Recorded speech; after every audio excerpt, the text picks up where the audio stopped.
یہ بات کہتے ہی آواز آئی تو یہ بات کہتے ہی وہ پردے اٹھ گئے اور وہاں سے بچے، بہت سارے بچے نکلنا شروع ہو گئے. تو میں ان بچوں کو دیکھ کے حیران ہو گیا.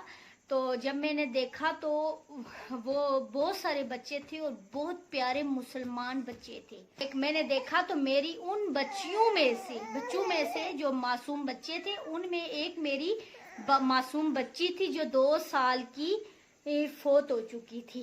تو اس نے اپنا ہاتھ آگے کیا میرے ہاتھ کی طرف. تو جب ہاتھ آگے کیا تو اس نے مجھے اپنی طرف کھینچا. تو وہ سانپ خود بخود وہاں سے چلا گیا واپس. تو میں نے اس نے مجھے بتایا کہ یہ جو ہے تو آپ کے جو برے اعمال تھے وہ آپ کے ساتھ آ رہے تھے. تو میں نے اسے کہا کہ آپ بیٹی آپ تو مر گئی تھی، آپ یہاں پہ کیسے ہو؟ تو اس نے کہا کہ ہم وہ بچے ہیں کہ جو ہم بچپن میں فوت ہو گئے تھے، اپنے ماں باپ کی سفارش کریں گے. روزے قیامت والے دن میں آپ کی سفارش کروں گی، بچے آپ کے اپنے ماں باپ کی سفارش کریں گے اور اس طرح وہ جہنم سے جو ہے تو وہ بچ جائیں گے. یہ جہنم، یہ جو سانپ ہے یہ